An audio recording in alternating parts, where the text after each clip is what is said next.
Wish, chapters 15 through 19. The next day before Sunday school, I raced to the fellowship hall where that Garden of Blessings was up on the bulletin board. I searched the paper flowers until I found mine. The other kids had made a bunch of flowers because I guess they had a bunch of blessings. But I had only made one, and for my blessing I had written, "I am healthy." Had written that on one of hers. I took my flower down, and with a purple crayon I added, "I have a dog named Wishbone." When I got to Sunday school, I tried to tell the kids about my new dog, but it seemed like nobody cared. They were busy calling out sins for Mrs. Mackey to write on the blackboard. Cussing, bullying, lying, disobeying your parents. The sins were flying around the room like blackbirds in a cornfield. "Charlie," Mrs. Mackey said, "can you think of a sin?" I bet leaving your children behind so you can start a new life is a sin, but of course I wasn't about to add that one to the list, so I just said, "No, ma'am." "What about kicking and shoving?" Audrey said. Then Howard started muttering under his breath next to me, "Pineapple, pineapple, pineapple." And maybe it was because we were in church, but a miracle happened. I was able to push my temper down and put a lid on it. I smiled and clamped my mouth shut tight so I wouldn't say anything to ruin this miracle moment. And then another miracle floated through that Sunday school window and settled on my shoulder and nudged me to say, "I shouldn't have kicked and shoved you like that. Audrey, I'm sorry." Well, let me tell you, that took the wind right out of her sails. Her eyebrows shot up and her mouth dropped open, and then she said, "That's okay." After Sunday school, on our way to the fellowship hall, Howard slapped me on the back and said, "Good job, Charlie. I told you that pineapple trick would work." I'd been counting the minutes until the last day of school. When it finally came, I skipped up to the bus in Jackie's majorette boots. I didn't care that they were hot and rubbed blisters on my heels. I strutted up the aisle on the bus and winked at those giggling girls like Jackie had told me to do. "Just wink at 'em," she said on the phone one night. "That'll throw 'em for a loop and they won't know what to do." But some of those girls still giggled when I dropped into the seat next to Howard and handed him one of my Bertha banana muffins. "Thanks," he said. Then he broke it in half and started picking out the raisins, placing them in a little pile on the seat between us. "Wishbone dug up some beans last night," I said. "Uh-oh." Howard took a bite of a muffin and made a face.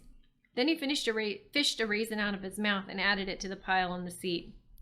"Gus get mad?" he asked. "Nah, he just said I couldn't let him in the garden anymore." "Bertha get mad?" I shook my head. She told me a story about her cousin's dog who ate corn stalks in her granddaddy's garden and got so sick he almost died.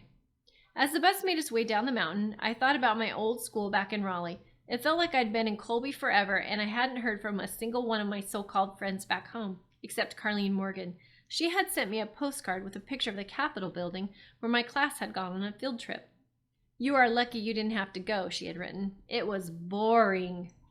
Jackie told me she had seen my best friend, Alvina, at the movies with some girls from our Girl Scout troop. "Did she ask about me?" I said. "No, but I told her you were doing good," Jackie said. "Doing good? Ha! How would Jackie know? She was too busy living her perfect life with Carol Lee to think about me. She hardly even called anymore. One time when I was in the 3rd grade, I went with Scrappy to the cemetery to see where his daddy was buried. We found the moss-covered headstone that read, "Albert Eugene Reese." At the top, it said, "Gone but not forgotten." I wasn't even laying under that cold, hard ground like Albert, but I was gone and forgotten. Bertha kept telling me I should invite some of my old friends from Raleigh to visit me this summer. I didn't want to hurt her feelings, but that sounded like a bad idea to me. What would we do? Watch the squash grow out of the garden? Stare at Pegasus on the porch all night? Where would they sleep? Squished in my little bed with me on my Cinderella pillows? No, those Raleigh girls would not have fun here in Colby. When the last bell of the day rang, I couldn't get out of there fast enough. Every day I had counted the minutes until I could get back home to Wishbone. Bertha told me he stood at the door and whined for me when I was gone. "That's the truth," she said, "crossed my heart and hoped to die." On the way up the mountain, I stared out the window while Howard told me about Burl buying a motorcycle and his mama being mad as all get out. Then guess what? I saw 3 birds perched together up on the telephone line along the side of the road. 3 birds on a wire was on my list of things to wish on, but it has to be exactly 3 birds, according to Scrappy's friend Ray, and that's not as easy as it sounds. So I made my wish quick before one of them flew away. Chapter 16. "Guess what?" Bertha said when I got home. She reached into the pocket of her apron and pulled out an envelope. "You got a letter from your daddy." I did? I stared at the envelope in her hand. That was Scrappy's handwriting, all right. Giant, wiggly printing like a first grader wrote it. I put Wishbone's leash on and took him out front. I sat in Gus's lawn chair by the garden and stared down at the envelope. Miss Charlie Reese. If Mama had sent me a letter, which she never would, she would have written Miss Charlemagne Reese to aggravate me. Then she would probably tell me goodbye because she was starting her new life without me. I studied the envelope some more. Wake County Correctional Center was printed in the corner. Well, now that didn't sound nearly as bad as county jail. I think folks in the county jail have to stay for a long time. But if Scrappy was just getting corrected, maybe that wouldn't take too long. I sniffed the envelope to see if I could smell his aftershave, but I couldn't. I took out the folded notebook paper and smoothed it on my lap. Dear Charlie, it's your old Scrappy Pappy here saying hello and how are you? I am fine. This place is okay except for lumpy gravy and lousy pillow. Jackie came to visit and brought me Hershey bars and toothpaste. I bet you are having fun with Gus and Bertha. Tell them I will send some money when I can. Love, Scrappy. I turned the paper over to see if there was more on the back. Nope, that was it. I looked at the word love. I traced the letters with my finger. Then I folded the paper up and put it back in the envelope. The next day I was bored by lunchtime. I practiced sit and stay with Wishbone.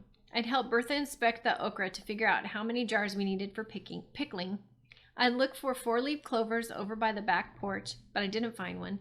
Then I'd shared my peanut butter sandwich with Wishbone, and that was it. Nothing else to do. So I figured I'd ride Lenny's bike down to Howard's. I hooked Wishbone's leash on the handlebars and off we went. When I got there, the Odom's house was buzzing like a beehive. Cotton was making something with sticks and rocks in the small square of shade next to the porch. Burl and Lenny were over in the driveway, peering at the engine of Burl's motorcycle. Every now and then, one of them would bang on something with a wrench. Dwight was tossing a basketball into the hoop on the streetlight pole at the edge of the yard. And Howard, I couldn't believe what he was doing. A crossword puzzle. Sitting on that ratty couch on the porch doing a crossword puzzle. What kind of kid does that on the first day of summer? Hey, he said, adjusting his glasses. Wishbone jumped on the couch next to him and flopped over on his side, panting. Hey, I lifted the hair off the back of my neck and fanned myself. It sure is hot, I said. Want to study for Bible detective? Howard asked. Bible detective? I almost said, are you nuts? But for once I managed to keep my thoughts to myself, and I said, no, not really. I'll give you some of my Bible bucks, he said. I shook my head. That's okay.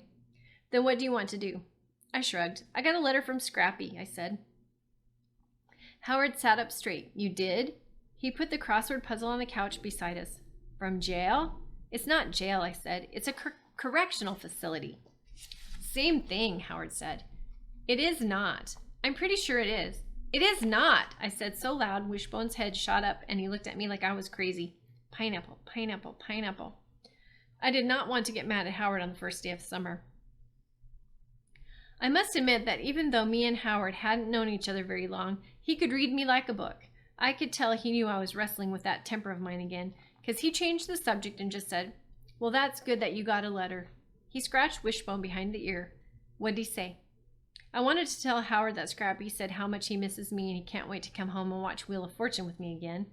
That he was going to cook up a fancy dinner for Mama with candles on the table and Willie Nelson on the radio, and maybe she'd wear the red dress he loved so much. And that when Jackie got her driver's license, he was going to let her drive all of us out to the country to buy corn and strawberries at a farm stand by the side of the road. Then we'd go home and have a barbecue out in the yard, and we might even hold hands and say the blessing like Howard's family did. But I didn't tell him any of that. I told him the truth. He said they have lumpy gravy and lousy pillows, I said. That's too bad. I almost told him that Scrappy signed the letter with the word love, but then that would probably sound dumb to a boy who gets loved so much every day of his life. Hey, maybe Mama will help us make cookies to send to him sometime. Really? Sure, Howard said. Want to go down to the creek? Okay. So me and Howard and Wishbone went behind the garage and followed the narrow trail that snaked through the cool, damp woods. I loved the earthy, mossy smell of the air and the soft tickle of the ferns that bowed along the edges of the path. Wishbone trotted beside me, stopping every now and then to sniff a tree or a root around in a pile of rotten leaves. I wondered if he had been on this trail before. I bet he knew these woods better than anybody. Maybe he'd slept under these trees. I wanted to take the leash off and let him run free. But I was scared too. What if he decided he'd had enough of me and run off to be a stray again? When we got to the creek, Wishbone nearly pulled me in when he jumped into the clear, gurgling water.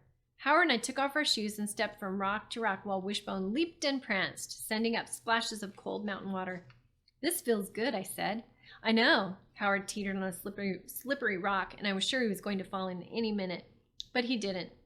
Wishbone let out the funniest yips and bit at the water, trying to grab the tiny minnows that darted around the rocks. "Look at him," we both said at the exact same time. I jumped off the rock at the edge of the creek and motioned for Howard. "Come quick," I hollered. "Hook Pinkies." "What?" "Hook Pinkies," I said. "We both get to wish." "We do?" I nodded. "If two people say the same thing at the exact same time, they hook Pinkies and make a wish," I said. "Jackie taught me that."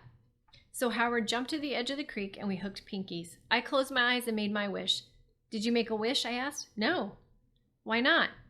He stood to swish his hands in the water, making the minnows scurry away. "I don't really have anything to wish for," he said. I shook my head. How could anybody not have something to wish for? I mean, even if you just wished you didn't have a wart on your thumb, or that you didn't have to eat oatmeal for breakfast, it seemed to me like you could think of something to wish for. "Oh, good grief, Howard," I said. "There must be something." "Well, actually, there is something I could wish for," he said. So we hooked Pinkies again, and Howard closed his eyes. "Did you make a wish?" I asked. "Yep." "I bet I know what it was." "I can't tell you or it won't come true, remember?" "No, you can't tell," I said, "but I can. It doesn't matter if I tell." I didn't know for sure if that was true, but I think it probably was. "Just don't see whether I'm right or not," I said. "Okay, you wished you didn't have that up-down walk," I said. When those words left my mouth, I could practically see them hurtling through the air toward Howard, quick and sharp like razors. Howard's face turned pale as a ghost, and his eyes flicked down at the ground. What had I done? Why had I said that? More than anything, I wanted to take those sharp words back, but I knew I couldn't. It suddenly felt like everything was frozen in time, just stopped cold, dead still, like the creek waters stopped flowing and the birds stopped chirping, like the clouds above us stopped floating over the mountaintops. Even Wishbone stood still as a statue beside me. Then Howard broke through the frozen curtain of time by grabbing his shoes and heading off up the path toward his house, leaving me standing there ashamed and heavy-hearted. I sat on the edge of the creek and held myself a pity party. That's what Jackie calls it when you feel sorry for yourself. "For heaven's sake, Charlie," she says, "stop having such a pity party." But I couldn't help it. Why had I gone and said something so mean to the only kid in Colby who was nice to me? The kid who wanted to give me some of his Bible bucks and send cookies to Scrappy. The kid who let me share my troubles with him. I pictured my clothesline full of troubles and saw myself pinning on another one. I stayed there by the creek, wallowing in my pity, thinking about how this day had turned out so bad. But then things suddenly went from bad to worse. A tiny striped chipmunk darted out of a rotten log beside the creek, and Wishbone bolted after it, yanking the leash right out of my hand. And before I could even get myself up off the ground, he had disappeared into the woods. Chapter 17. I searched those woods till it was almost dark. I called Wishbone's name till my throat hurt. I walked up and down the side of the road till my legs ached. Finally, I went to Howard's to get Lenny's bike that I left in the yard that afternoon.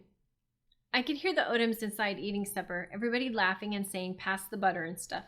I pictured them there in the crowd around the kitchen table. The boys poking each other and grabbing for the last biscuit, Mrs. Odom cooking up more fried chicken and kissing the tops of their heads, Mr. Odom's eyes twinkling as he watched his happy family. I wondered if Howard had told him what I had said about the wish.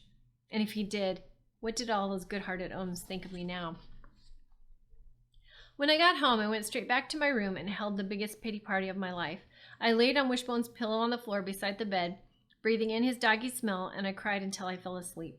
I woke up to Bertha whispering my name. The room was dark except for the faint glow of the lamp in the living room floating through the half-open door of my room. I closed my eyes real quick and I pretended like I was still asleep. I couldn't stand the thought of telling Bertha about my day. How Wishbone didn't want to be my dog anymore and had run off. How I had said such a mean thing to Howard. I thought maybe Bertha would leave, but she didn't. She gave me a little shake and whispered my name again. "Come get some supper," she said. "I'm not hungry," I mumbled into the pillow. "Your favorite," she said. "Grits with cheese and bacon."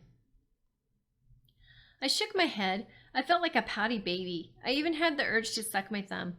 When I acted like this back in Raleigh, Mama would say, "Quit that baby whining before I jerk a knot in you." But Bertha said, "You know, sometimes when you've had a bad day, even grits make you feel better." She poked me with an elbow. I know that from experience, she added. I sat up and hugged my knees. I leaned a little closer to Bertha until we were touching, arm to arm, knee to knee. She smelled like someone who spent her days in the kitchen, bacon and coffee and cinnamon. But she looked like someone who spent her days outdoors, arms tan and leathery, dirt under her fingernails. Wishbone is gone, I whispered. She nodded and pushed a strand of wispy hair behind her ear. Gus is out there looking for him, she said, and Gus is a man you can count on. A teeny tiny glimmer of feel better worked its way into my heart. I knew she was right about that. Gus did seem like a man you could count on. But what if Wishbone wants to be a stray again, I asked. Bertha sat up straight and took my chin in her hand. Charlie Reese, she said, you think that dog don't know a good thing when he sees one? What good thing? I said in my pouty baby voice. She held up a finger each time she counted off. 1, he eats bologna for breakfast. 2, he sleeps on a pillow. And 3, he is loved by an angel. Angel? Ha! So here's where I had to go and ruin the image of me as an angel. I said something mean to Howard, I muttered. Silence. Why had I gone and told her that? I wished I could take those words back, gather them up like butterflies in a net, stay an angel in her eyes. And then I got this bad thought. What if Bertha was wrong about dogs loving you no matter what? What if Wishbone knows I'm mean and that's why he ran off? I could feel Bertha's warm skin against mine, hear her soft breathing in the stillness of that little room. Finally, she slapped a hand on my knee and said, you need some grits. As soon as I woke up the next day, I looked down at the pillow on the floor, and more than anything, I wanted Wishbone to be there. He wasn't. I hurried into the kitchen. Bertha was shelling peas at the table. Where's Gus? I asked. He went to work. I sank into the chair across from her. I guess he didn't find Wishbone. She looked at me all sad-eyed and shook her head. No, he didn't. But he said to tell you we can get out there and look when he gets home. He set up that trap of yours last night, and I put some scraps in it so we can keep an eye on that. And don't forget, Wishbone has a tag on his collar.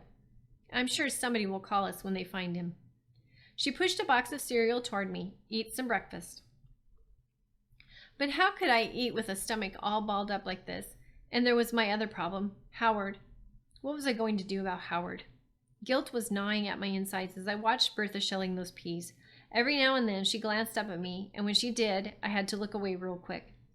There she was, over there on the other side of the table, thinking I was an angel, and here I was on my side, feeling about as far from an angel as anybody could be. Aren't you going to ask me what mean thing I said to Howard? I asked her. She shook her head. No, I'm not. How come? She tossed a handful of peas into the bowl and leaned toward me. Charlie, she said, you can't judge people for the mistakes they make. You judge them for how they fix those mistakes. She reached across the table and patted my hand. Besides, you think I haven't ever said a word or two I wanted to snatch back? She winked. Just ask Gus if you don't believe me. It was for sure Bertha had said a lot of words in her life, seeing as how she was such a talker. But I was pretty sure none of those words were mean like mine. Mean and Bertha did not go together.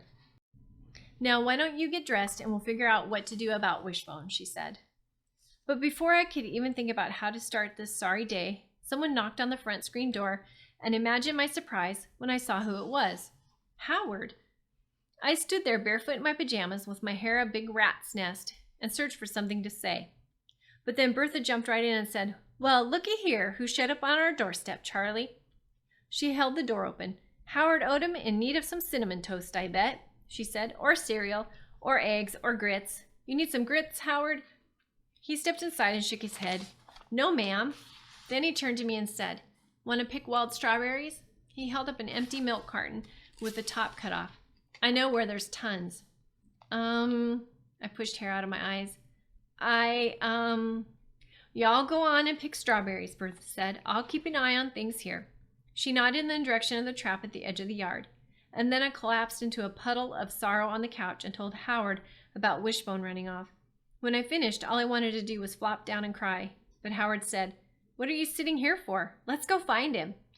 Then the next thing I knew, he was out the door and grabbing his bike, leaving me to run to my room and get dressed and scramble after him.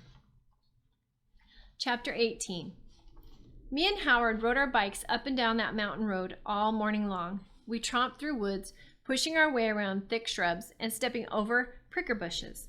We went back to the creek behind Howard's house 3 times, calling and whistling. We peered under porches and open sheds and circled barns. By lunchtime, the blazing summer sun overhead left pockets of melted asphalt in the road and trickles of sweat down our backs. We didn't talk much, and that was fine by me. I'd gone over and over in my head how I would say sorry to Howard for what I had said about his wish, but whenever I thought the time was right, my mouth went dry and my throat squeezed up, and the words I'd planned to say stayed bottled up inside. We went back to Gus and Bertha's a few times to check the trap, but the table scraps were still in the pie tin. We had lunch on Howard's front porch, sitting on the couch eating Vienna sausages and cold pork and beans off paper plates in our laps. Dwight and Cotton were out in the yard throwing rocks at the mailbox. They hit the metal with a loud thwang and left little dents on the sides. Mrs. Odom came out and told them to stop, and then she sat on the couch and told me not to worry. She was sure Wishbone would come back. "You got to think positive," she said. "Yes, ma'am," I mumbled. Did she know I'd said that mean thing to Howard? If she knew, I bet she wouldn't want me to be on her team anymore. That afternoon, Burl drove us to town to search parking lots and dumpsters. Dwight and Lenny made some lost dog signs and we nailed them to telephone poles and fence posts. It was almost supper time when me and Howard rode our bikes back to Gus and Bertha's and checked the trap one more time. Then we sat down in the lawn chairs out by the garden and watched the dragonflies flit over the tops of the marigolds. In my head, I said, "Howard, I'm sorry I said that about your wish. You know, about your up-down walk." Then I'd say, "Shoot, nobody ever cares about your up-down walk." But then he'd know that was a big fat lie, because he saw those kids leaving him out of their kickball games and cutting in line in front of him like he was invisible. So I sat there in silence with my thoughts spinning in my head. Maybe he didn't care about what I said. I mean, he was still being nice to me. He was helping me look for Wishbone.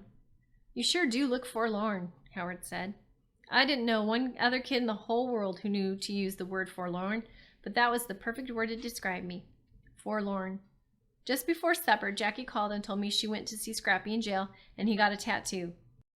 "Don't you even want to know what it is?" she asked when I didn't say anything. Sure." "A bird," she said. "A blackbird in a cage, right on the back of his hand. Can you believe that?" "I guess." Then she rambled on about how graduating from high school wasn't all it's cracked up to be, and how much she hated her job at the Waffle House.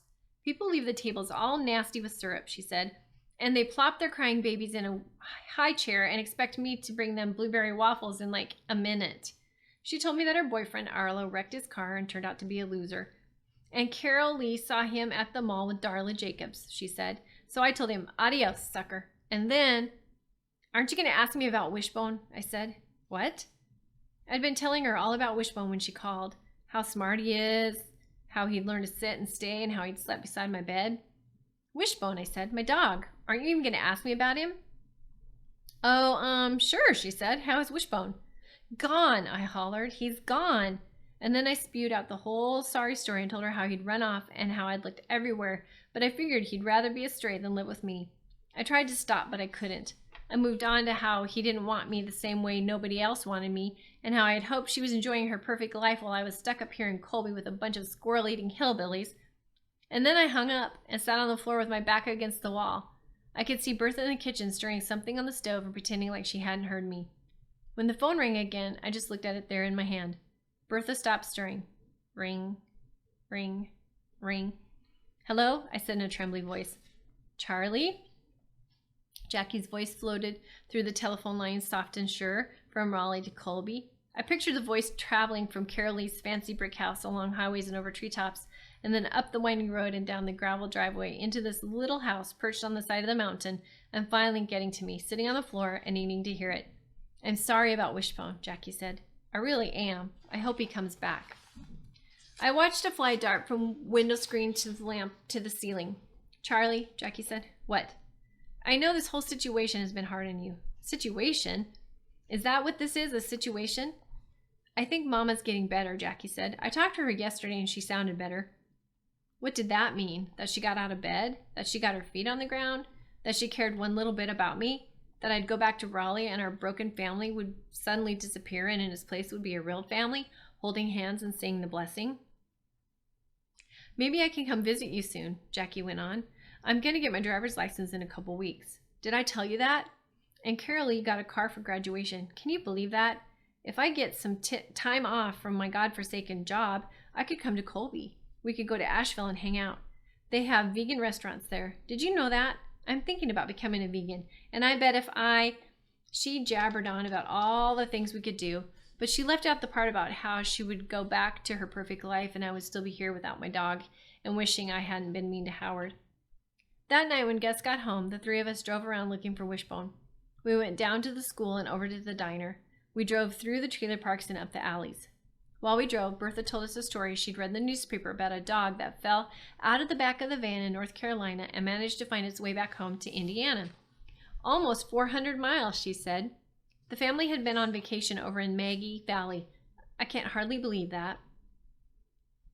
Gus was quiet, shifting a toothpick from one side of his mouth to the other while he scanned the roadside and the parking lots and the woods as he drove. Every now and then he said, "Don't worry, Butterbean. We'll find him." But I was thinking that maybe now was the time to change my wish. Maybe next time I got a chance, I should wish my dog would come back. Finally, it got too dark to see anymore, so we headed home.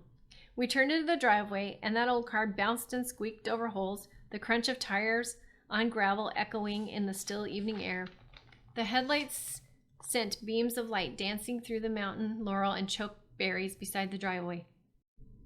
Finally, the house came into view, and I thought my heart was going to leap right out of me at what I saw.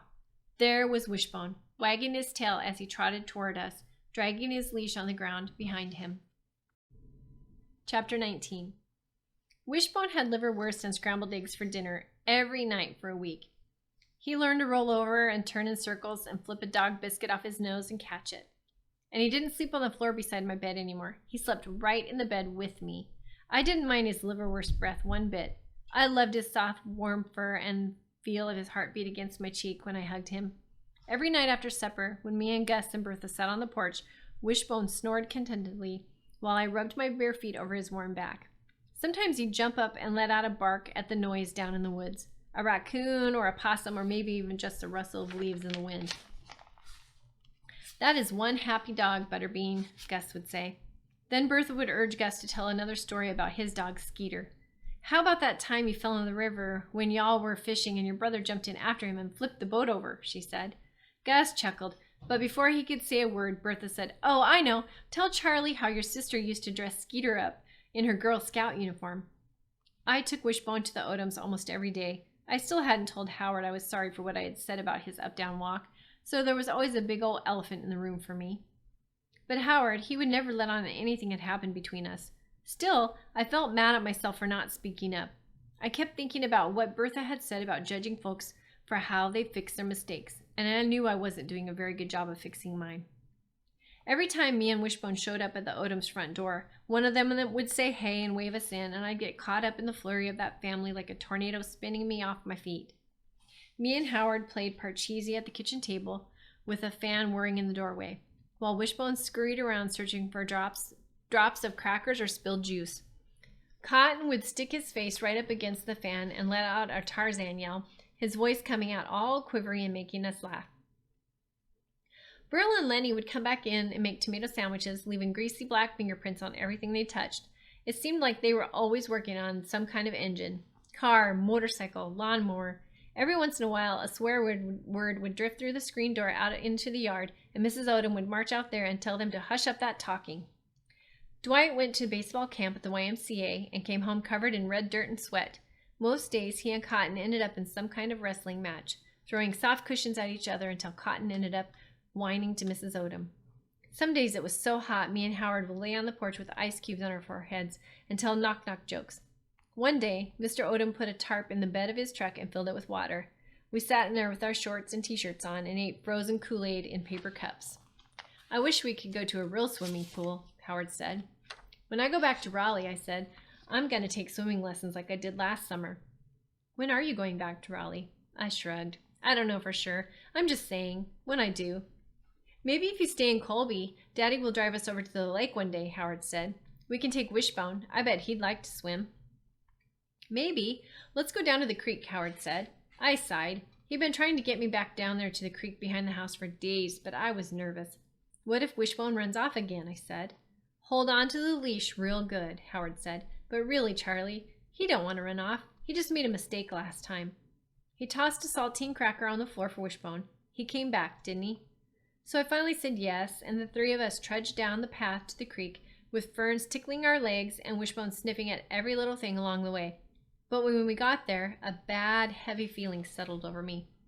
Instead of seeing the tiny silver minnows darting around the mossy rocks, I saw the look on Howard's face when I had said, "You wished you didn't have that up-down walk." And even though he acted like he didn't care anymore, for those words still hovered in the air between us like a storm cloud. I tossed a pebble into the creek and watched the water ripple and the minnows scattered. "I'm sorry for what I said, Howard." When he looked a little puzzled, I added, "About wishing you didn't have that up-down walk." "Oh," he tossed a pebble into the creek too, and Wishbone leaped in after it, sending up a spray of cold water. "I know that was a mean thing to say, and I'm sorry," I said. I waited for Howard to say that's okay, but he didn't. I waited for him to say, "Don't worry about it," but he didn't. I waited for him to say, "Ah, heck, Charlie, I forgot all about that," but he didn't. In fact, he didn't say anything for the longest time, and then he shrugged and said, "I'm used to kids saying mean things about the way I walk." Ouch. Stab me in the heart, Howard. Toss me into the mean pile with all the other hateful kids in Colby. Squish me into the mud like the worm that I am.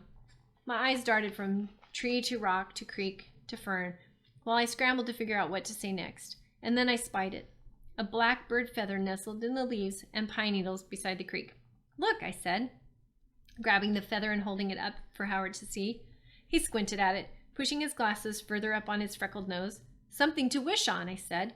"You stick it in the ground and make a wish." I held it out to him. "Here, you take it. Make a wish." He shook his head. "Nah, why not?" He took his glasses off and wiped drops of creek water off of them with the edge of his shirt.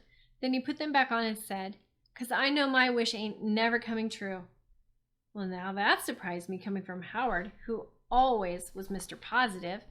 "How do you know that?" I asked. "I just do." "But look at me," I said.